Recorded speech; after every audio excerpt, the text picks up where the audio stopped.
পাঠাও রাইডের সাথে first time bad experience হয়েছে, তো আজকের ভিডিওতে সেটা পুরোটা বলবো। আর যারা হচ্ছে বেশি করে পাঠাও রাইড ইউজ করেন তাদের জন্য।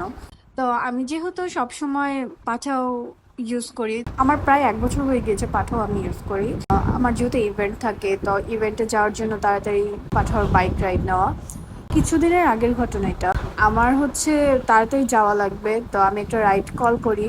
ওই দিনের ইভেন্টটা আবার এভাবে আমার অনেক লেট হয়ে গিয়েছিল। আমি বাসে থাকাকালীন অর্ধেক হচ্ছে গুলিস্তান পর্যন্ত হচ্ছে বাসে যাব, দেন হচ্ছে ওই দিক থেকে বাস ছেড়ে হচ্ছে রাইড নিব। তো আমার তাড়াতাড়ি করে হচ্ছে আমি বাসে থাকতেই 10 মিনিট আগে কল করি, যেহেতু একটু আসতে লেট করে। আমার পিক আপ পয়েন্ট দেখ হচ্ছে কাপ্তান বাজার। তো কাপ্তান বাজার আমি নেমে ওনাকে হচ্ছে কল দিচ্ছি। উনি হচ্ছে আমার যে লোকেশন, আমি ওই পিক আপ পয়েন্টে ছিলাম, কিন্তু উনি হচ্ছে আমাকে খুঁজে পাচ্ছে। তো আমি কি করেছি, আপনি কোথায় আছেন ভাইয়া, আমি ওখানে যাই।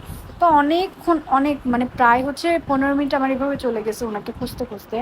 দেন হচ্ছে আমি স্টেডিয়াম যে আছে, স্টেডিয়ামের অপোজিটে ছিলাম, ওইখান থেকে অনেক পরে আমাকে